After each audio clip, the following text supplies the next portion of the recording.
Hello, and welcome to Season 5 of the Your Neurodiverse Relationship podcast. I'm Jodi, Carlton, your host, and I'm a neurodiverse relationship expert. But like so many of you, I've been on my own journey of discovering and understanding neurodiversity, both in my personal life with my family members and even myself, and professionally as a therapist and now relationship coach to people around the world. I'm often asked, can neurodiverse partner relationships actually work? And the answer is absolutely they can. Just like any relationship, there are core variables that influence whether or not you'll thrive as a couple. Neurodiverse relationships are no different, but they have the added layer of being neurodiverse, where one or both partners is neurodivergent. So this season, I've got a lineup of couples and partners who are in neurodiverse relationships that are working. They get real personal with me about the challenges they have faced and how they've overcome those challenges in their relationships. Let's get started.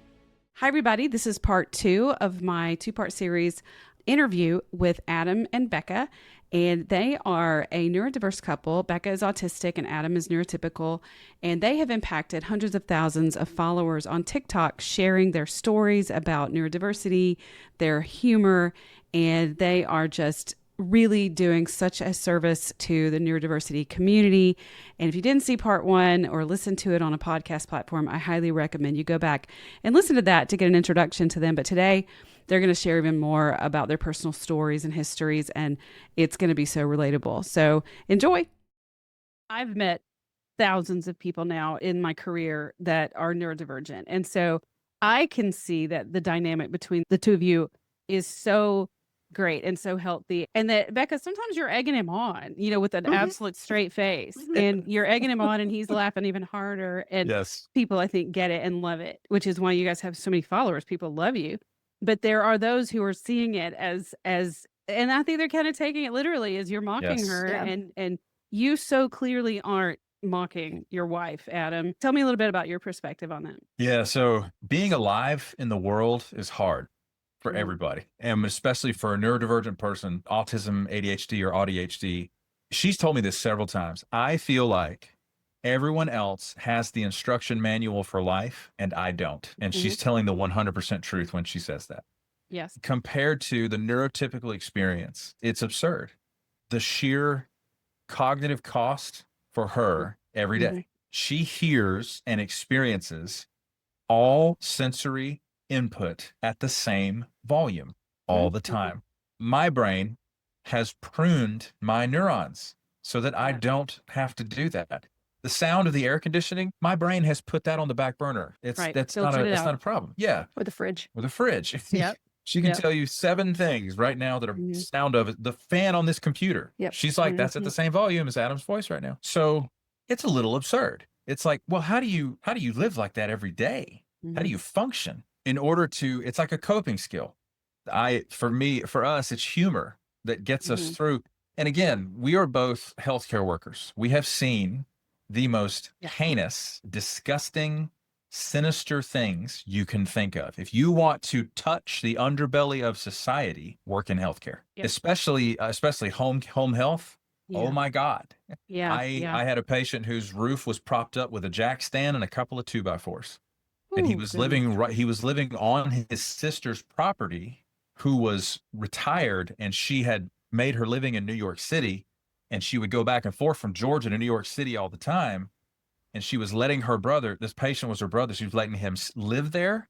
And her house was like far and away, much superior, home and all this stuff. And I'm like, how do you let your brother live like that? And she knows that we're coming to see him anyway.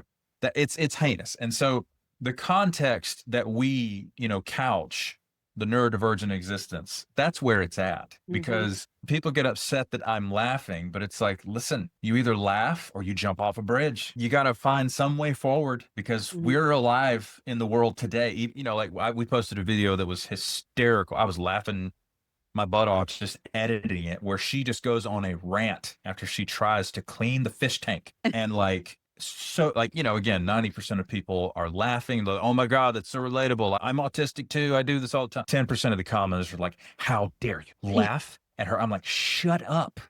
You don't I think I saw that one. Or do it you for don't her. understand. Yeah. Do it for. I'm like, guys, But you if I do this for her now, also your little hairs would get in there, and I don't know. I need to do it the way I want to do it. I don't want to do it, but I need to be the one that does it. Okay, there we go. Okay. But if I do this for her, like I have to, again, I'm thinking like a therapist. We're trying to engage with, she's not my patient. I'm not trying to patronize her, but I'm not a child either. no, You know, like no. I do want to do things on my own. Of I'm course just she does. venting about Yes. how difficult Yeah. it can be sometimes. Yes, that was just a very raw and real moment where my phone was right there in my hand. I said, "Oh my God, this is 100% authentic right now." But if I do this task for her, it's not going to change what her brain is going to want to do the next time she comes up on a task that she has difficulty with. This is actually something that she has to experience. Well, they probably think that you don't do anything because they've seen so many guys on, and like, you know, the incompetence guys, what is it like? Yes. Like I don't know how to do that, but like you actually do. Weaponized incompetence. Yeah. Weaponized incompetence. There's a lot of that on social media, and I get it. That's a real thing. Yes, it is. And I come from the world where that is perfectly normal for a man to be that way. Yeah. Where, if my mom were to, God bless him, if my mom were to leave my dad or something were to happen, as soon as my dad runs out of clothes, he's going to die. Yeah. He's going to die. Yeah. He's going to just lay down in the middle of the floor and expire. Yeah. Like this is how they're, that's the world I come from. Mm-hmm. And but I'm not that. And it's, again, I try to zoom out and remember, okay, the audience you guys have, there's neurodivergent people out there. The built-in norms and the built-in scripting that you have, they don't have that. And some of the people who are, they've had to manually build this stuff over years and years. They still get it. They're like, oh man, my husband does this for me too. It helps, helps get me out of my head and all that stuff. Also, it's context. I mean, it's a 60-second video. They don't know your whole life. You don't know everything about us in 90 seconds. I'm sorry. You just don't. And so. Well, and the reality is that you are clearly reaching so many people who can relate to what you're saying. I mean, that's why I started following you. I was like, oh my gosh, these guys know what this is great. This is gold, literally gold. And they're going to be trolls, as you have found out. I have them. YouTube's my main platform, and I definitely have them there too. And so I've had to also tell myself, they're going to be those folks that aren't ever going to get the message and aren't ever really going to understand, but you're reaching so many people. And I know I see the humor as, well, like you just described it, Becca. Sometimes that humor is, he's kind of, you're almost outsourcing that to him. Like, so he laughs for both of you. I kind of see that as you're laughing for both of you, not at her. Yeah. And I also see you're literally just fascinated with Becca, like fascinated, but in a very adoring kind of way. That's the way I interpret it. And my heart breaks for her because the fact that cleaning a fish tank becomes an existential crisis, man. But they also don't see you coming home with stuffed animals for me, or the lemon Oreos that I was obsessed with for the longest time, or doing these little things like that doesn't always get put on camera at all because it's us. It's like that's our things. But yes, and I don't conflate our life on social media with our actual marriage. They're not they're not the same thing. Just because even if I was 100% hero 100% of the time on TikTok, that doesn't mean that I'm that person. Usually the opposite, I think. Typically. Whatever. Yeah, that image that's being projected. So, okay. I'm glad we talked about that. I want to make sure I brought that up. So I wanted to ask you, so what would you say have been, like if you had to pick 2 or 3 of your biggest challenges as a married couple, what would those be, and how have you addressed that? How do you overcome those challenges? I think probably the miscommunications about or probably different expectations held by each person, like with his expectation of love being more of an affectionate sort of thing for me. And I know he used to ask me all the time things like, well, what do you love about me? And that's a very difficult question for me, because I'm like, what do you mean? I really enjoy being here with you. Like, I don't know what answer he's looking for. So there is a lot of pressure, I think, with those differing expectations, and it's something you have to kind of communicate about. And thankfully he's understanding about that and knows that I'm not just trying to not love him. I'm like, why would I do that? That's But so that there's definitely a challenge with, I think, expectations going into a relationship, or even maybe you've been in the relationship and now you're adding kids to it. And also just not knowing, because for the longest time I would just be like, what is wrong with me? Why can't I just do the things like other people do them? Why can't I just think this way? Why can't I just put on this face like everybody else and just do the things? And, where's my life manual? And so, or like, how does everybody else know what to do in this situation?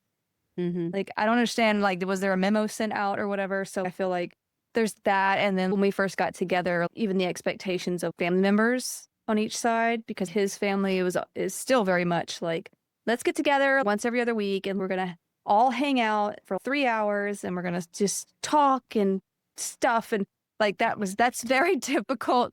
That's very difficult for me. And I'm going to sit at the kitchen table for 3 hours and talk about stuff. And that was very new and honestly painful to me, because that was not in my, that was just not in my wheelhouse whatsoever. Right. I don't even know what a wheelhouse is, but you know what I mean? Like, it wasn't in my ideas of what you're supposed to do, but comfort zone. Yeah. I just didn't vibe with that. And like, I was the type to take a book and go somewhere and read it. And I feel like that kind of offended some people maybe in his family when I did that. No, it offended me. Yeah. I didn't understand what you were even doing. There were just like these, I think, misunderstandings and just expectations that were not well understood, or even if they were understood, we didn't really understand each other in the beginning there, at least when it came to that. So, but I think we've really come a long way in getting to know each other a lot better. I feel like our relationship is definitely a lot stronger, as it should be for being together for so long. But we've had direct conversations with immediate family about, Becca being ADHD and what that means for showing up to family gatherings, how she's going to behave, or, whatever. We do practical things now. We drive separately to these things where she can jump in the car by herself and go right back home at any point. And I can, keep Camilla.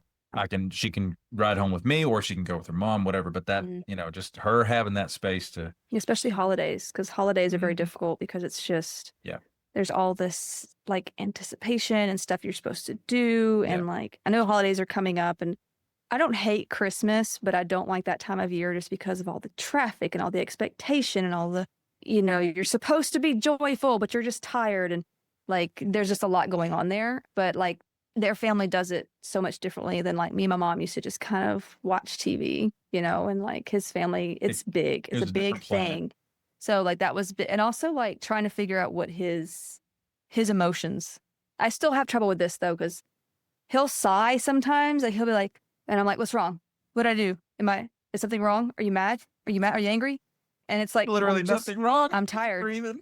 Like, but like, breathing. I'm trying to figure out like, because like, he makes the same noise. I didn't know I was assaulting your emotions. But no, I'll stop breathing. But you make the same noise when you are upset, so I can't tell the difference. Which is it? Things, you know, I like to look for cues, and his cues are not always as like emotionally, I don't know what to say, ornate, or as emotionally out there that you are. Like you're typically like you laugh a lot, and all that stuff. But there are some emotions with you I can't always figure out. So that's why I'm like.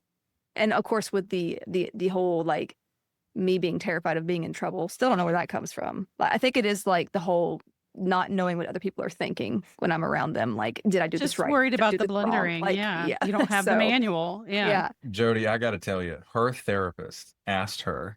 They were talking about this constantly feeling like you're in trouble thing, and her therapist just so sweetly goes, and I'm hearing this all secondhand. I'm not trying to make it sound like I was in the room. Her therapist goes, "Have you ever been in trouble? I don't understand." And the answer to the question is no. She's one of the nicest people on the planet. And I was like, legally, or like, I mean, like there was that time I got a C. All senses like, of the word. Like, but like trouble for me is trouble. I just equate it all as. She finally just had to ground it for us. She's like, honey, have you ever been in trouble? Like, I don't. But I mean, I could be, like I try really hard to not be, whatever that looks like, or whatever situation I'm in. So especially since having our daughter, just again, I receive and give affection physically for the most part. I tell Becca how beautiful I think she is, how much I love her, these things I appreciate about her, or I will hug her, kiss her, all that stuff. So especially when we first got married, you're newlywed, you're all over each other. That's kind of the typical way of things. And then we don't know she's ADHD, then we have a kid. And that it starts to erode completely. And she can't, at some point she was not able I couldn't touch her for an entire day. Like she just couldn't handle that. And That's really moody too. Right. I mean, gosh, so I didn't want to see another person. She was trapped in a glass case of emotion, as Ron Burgundy would say. But then we find out, what's really going on with her internal world. And we just had to rebuild how we are with each other physically from there, like from the simplest things, the non-sexual touch, the hugging and kissing, greeting each other when I come home from work or before I leave for work in the morning, that kind of stuff, all the way to, our life in the bedroom, where how do we navigate a sexual relationship when you can only be touched so much? And there's a lot of other sensory stuff going on as well. There's just a lot. Yeah. It's comical because that's what sexual activity with your partner is. It's purposeful nervous system overwhelm. Yes. That's a great way to put it. Actually, not my favorite. Right. Not my favorite, but yeah. Right. I can, but I can deal if I can sort of process it ahead of time. So not to sound boring, I guess, but we typically tend to set a time, a date, that kind of thing. Plan it. With a kid, I mean, you kind of have to anyway. True. Yeah. That's a good point. But it does help me with, getting myself mentally prepared, making sure you know what? I'm not going to do anything crazy this week. I'll do a grocery pickup instead of going to the grocery store this week. Just stuff to kind of make way for that to not overwhelm me so much. I would say that parenting looks different too, though, because I tend to be more the pushover. Oh, she's the good cop. So, and we got this little firecracker of a 9-year-old, man. Does she have any neurodivergence at all that you can tell? It's been suspected that there's some possible ADHD there, but she hasn't been officially screened. Yeah. We're just kind of watching her and that kind of thing. But she's definitely a firecracker, like he said. Well, no, I want to go back to the sexual relationship because I think that's something a lot of people are going to really benefit from hearing. And Becca, what you were describing of having that time, you even mentioned, you said, I'm not going to go grocery shopping earlier in the week. That is so representative of how it's like debt in the bank or deposits in the bank. And if you get to that day where you've got scheduled bedroom time and you are in debt, sensory wise, bandwidth, energy bandwidth, touch, then there's no way that's going to happen. Or if it does, it's going to be very unpleasant for you and unpleasant for both of you. And I think that's a really important thing for people to hear, that a lot of neurotypical women talk about having to be warmed up and they can't just jump right into feeling sexual. But there's that layer. But then for someone who's autistic or has sensory defensiveness in a lot of ways, it may mean several days of making sure that the environment and the energy reserves and the bandwidth is what it needs to be. And for neurotypical partners or even ADHD partners of an autistic partner or whatever the combination is, it's really important to recognize that it's not personal and it's not about how much you're loved and how much you're desired. Adam, you want to speak to that? Yeah. So gosh, it was like she was speaking Klingon when she would say that to me at first. I'm like, what? How is that possible, dear? Like, I don't, and again, you got to remember when we first got married, again, she has bandwidth to spare. Yeah. And so none of this ever came up. Again, if she had more significant ADHD, we would have seen this sooner. We would have seen this before we have a child. But because things are the way they are, they played out the way they do. And so yeah, it's again, one of the things you look forward to in marriage is, having that partner, that mate, that person who knows you better than, over time, better than even your parents did. Having a thriving sexual relationship with that person where it's just, you both get to experience that together, and it just feels like a big win. And that's not what it was. It just completely reverted. And she would say that to me, and I'd be like, babe, I hear your words, but man, I started to discover, I've said this in videos, like I'll address a particular subject as a neurotypical and I'll say, for a neurotypical like me, this thing is a straight line. It's a straight line. I think about what I want to do and then I go do it. Right. And I keep doing it until I'm done. And then I move on to the next thing. And the people in the comments are like, I can't even, that's not true. You're lying. You just do that? They can't fathom it. Can't fathom what it. your experience is any more than you can fathom, Becca. And so there's a gulf fixed between the neurodivergent and the neurotypical experience. It really is. And I compare it to like, well, I heard a singer-songwriter named Dave Barnes say this on his podcast. He said, there is a gap, a permanent gap between the way that you experience the music you make and the way that everybody else experiences the music you make. And you can't cross it. He said that's very interesting. Yeah. And that's the voodoo of writing songs is that you're trying to make something cool that everybody will love, but you don't actually know if this is the thing that everybody will love. Yeah. Yeah. That's a really interesting way of putting it. That's a good analogy. Yeah. So when she was telling, we were working through this one piece at a time and, there was just a lot of, because listen, I come from a context, again, this whole toxic religious fundamentalism stuff. There is a whole boatload of obligation sex going around. Yep.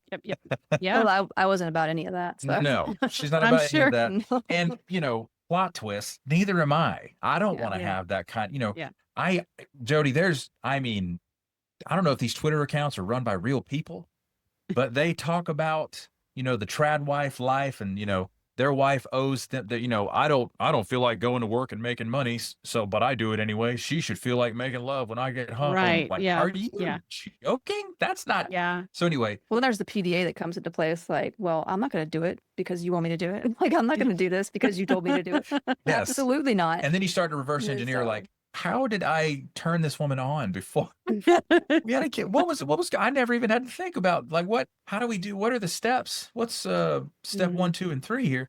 And so over time, you kind of just, one brick at a time, rebuild it. And, it's still a work in progress in some ways where, again, she doesn't sensorily experience things the same way that I do. And it's like, even for two neurotypical married people, you both have a code book.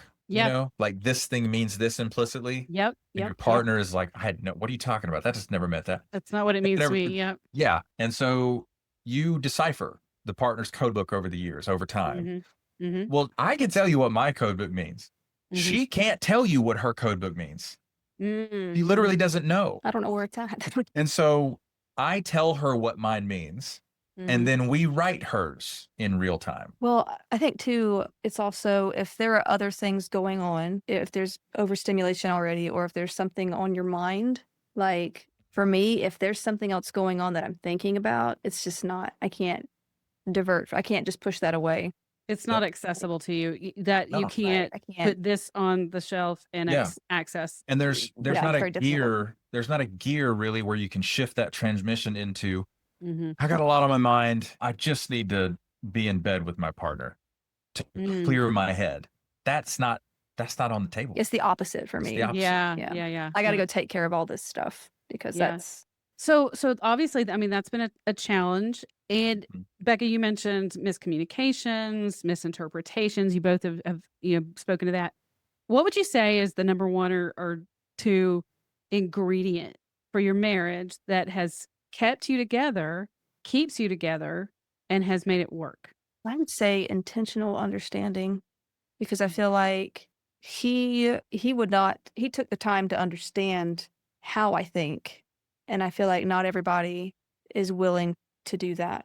And unfortunately, if somebody's not willing to do that, I feel like you're going to stay in an unhappy spot because if they're not, first of all, if they're not willing to figure out how you think, you can't really say that they are as invested in you as they claim to be, in my opinion. But so like, I think when, sticking with trying to, I guess, figure me out, not that I need to be figured out, but like, like to understand me as a person before and after, I think that was a big deal. And, that's still a big deal to me today. And me trying to understand him. I mean, like, it goes both ways, I think, because like I don't get him as much as he doesn't get me. Like there's a lot that I do not understand about the way his brain works.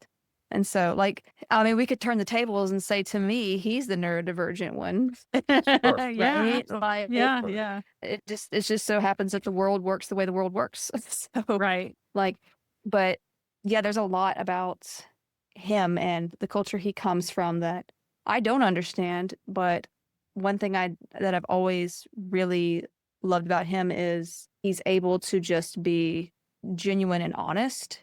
And I find honesty to be a big value of mine because I may not always be able to tell. I don't like games. I don't like trying to read signs. That's just too much work. He's not like that. Yeah.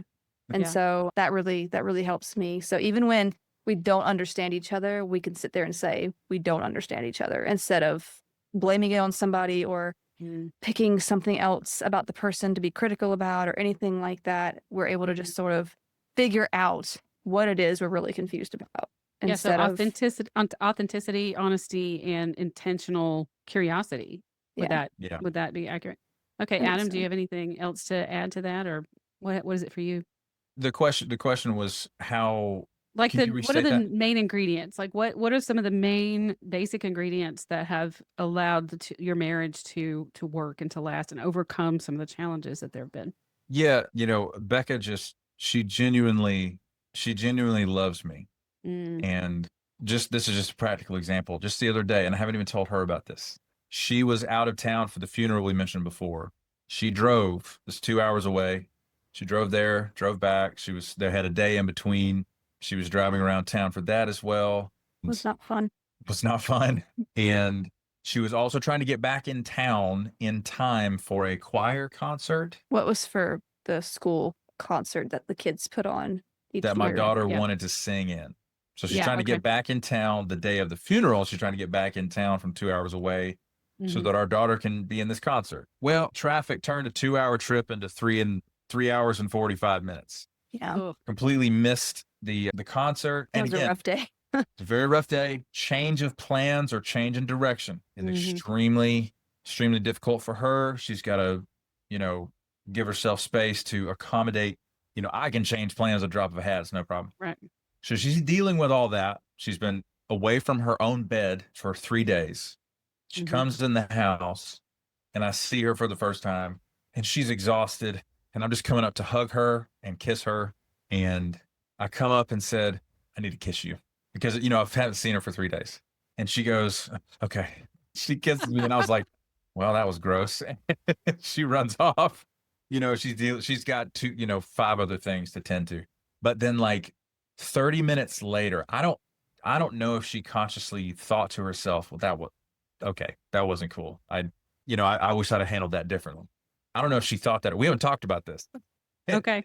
She comes back to me and she really looks at me and I come close to her and she looks at me like, hey, come kiss me. And she kisses me for real. And when it shot through me like a lightning bolt. I was just like, this is so sweet. This is so sweet right now. There was because I know, first of all, no matter your neuro status, it's such an affectionate thing to do for your partner. It's such a generous and what's the word? It's really affirming and acknowledging. Affirming and acknowledging, just beautiful. But you throw on top of that, I know what it cost her to do that cognitively. And I've had to learn, I think, to pay attention to that. That's not something that came naturally to me. I've had to learn to be like, when was the last time I did this? Because I know it's something that he needs and that he wants. And I do want to be mindful of that. But I've had to learn how to recognize it. But in that moment, I think the first time being interrupted is very difficult for me. Yes. I come to her when she is on the way. I'm doing 3 other things at this moment. And so that's instead of being oh, I'm going to put this over here and do this. No, that just becomes another thing written at the bottom for me to do. And not because I see it that way, but that's just what it becomes. Yeah. And having to if I get up, he has this habit I'll get up to go do something and he'll get up to give me a hug. And I'm like, I gotta go do the thing real quick. Oh my God. Let me do the thing and then I'll come back and I'll hug you. And I'll squeeze her. Yeah. And I'll keep You're her intercepting her. And it sounds, I'm sure it sounds and looks like I don't want to do this with you. Yeah. But and I don't care. And I'm just like, I love you so much. But what's really going on in my head is, please let me finish the task I was about to do.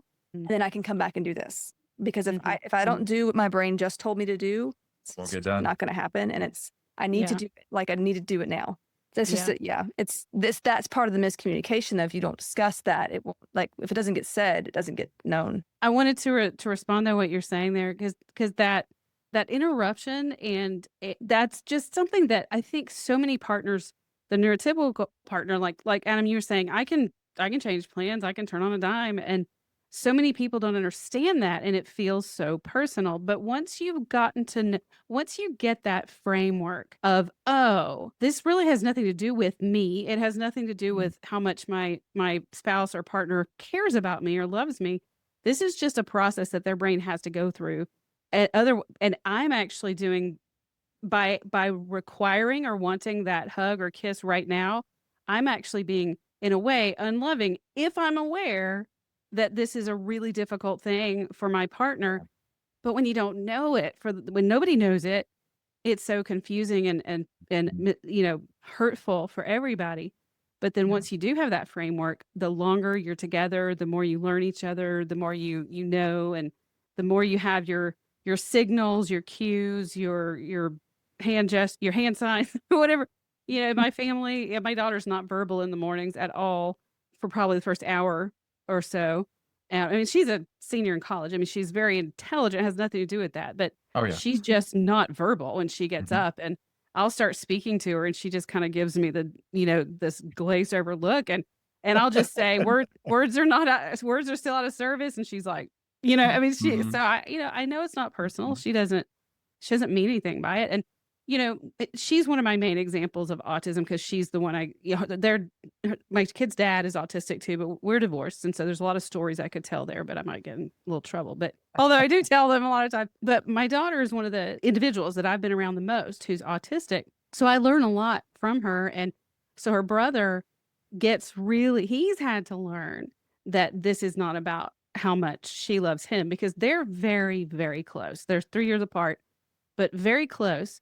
But she's still, like, he has this joke with her that he has to give her 48 business hours notice before asking her to do anything. And it's just a kind of a family joke. And we laugh a lot. We use humor a lot in our family.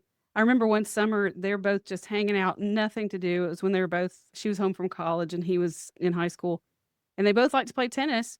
And we live next door to the tennis courts in our neighborhood. We could hear them hitting the balls up there. And they're literally laying around. She's scrolling social media, and he's like, hey, you want to go play tennis? And she's like, I hadn't planned to play tennis today. And he's like, but you're not doing anything. And she's like, I hadn't planned that. And it made him so mad. And I'm like, dude. He's like, I know, I've got to give her 48 hours notice. And but he's learned, and now he's gotten better about it. And she also, but it takes two, really, because she also has learned how hard that is for him. And so sometimes she'll kind of check in with herself and say, okay, I don't really want to do this thing he's asking me to do, but I will this time. And do I have the bandwidth to actually make it happen? And that's the give and take that is really. You see that in parenting too, because just today, we got home from school, I picked her up from school, and she's like, can we go to the park? And I'm like, it's Monday. We can't just go to the park. It's Monday. Are you insane? To me, I'm like, no, we have to eat. This isn't a Monday thing. We don't do this on Mondays. We can't do this.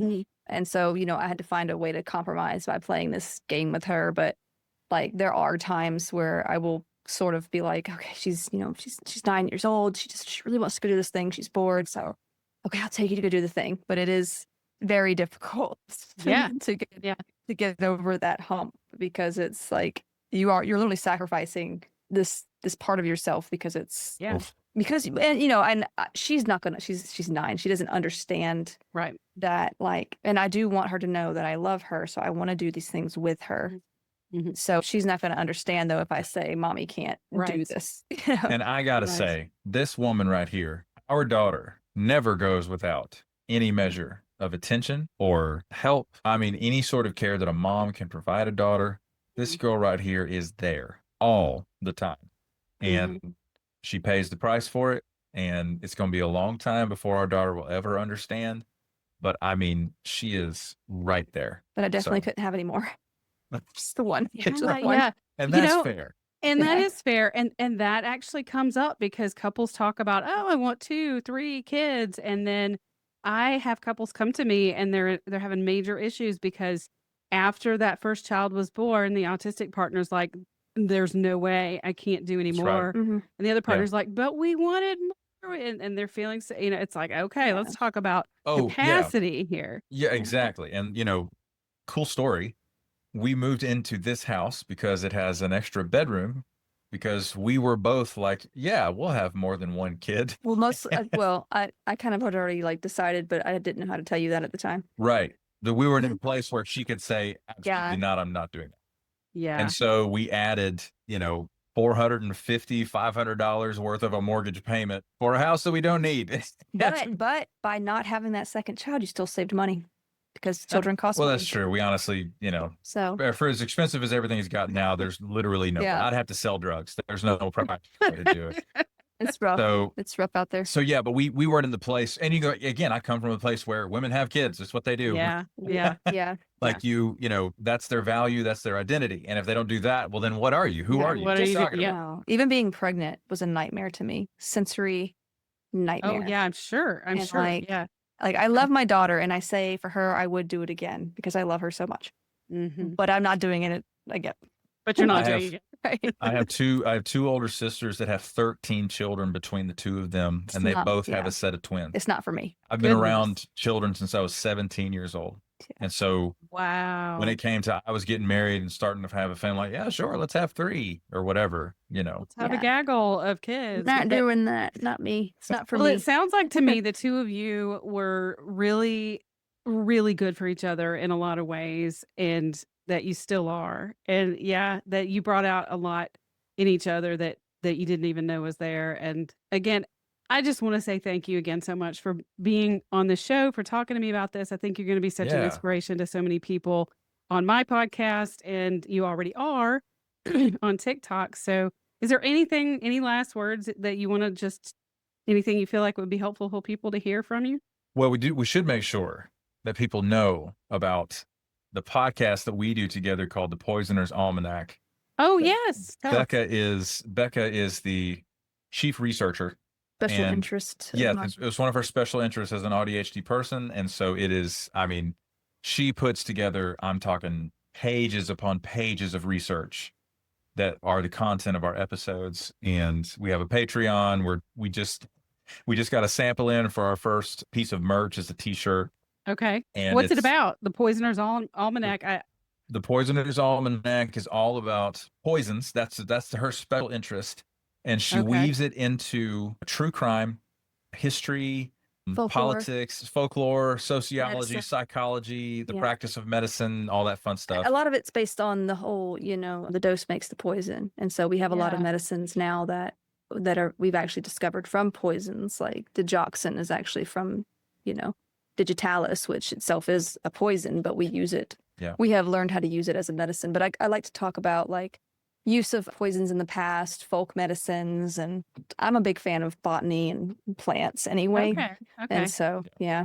Well, I'm glad you said that. And if you will email me the whatever I can put in the show notes to send people to your podcast, I'll definitely add that in for sure.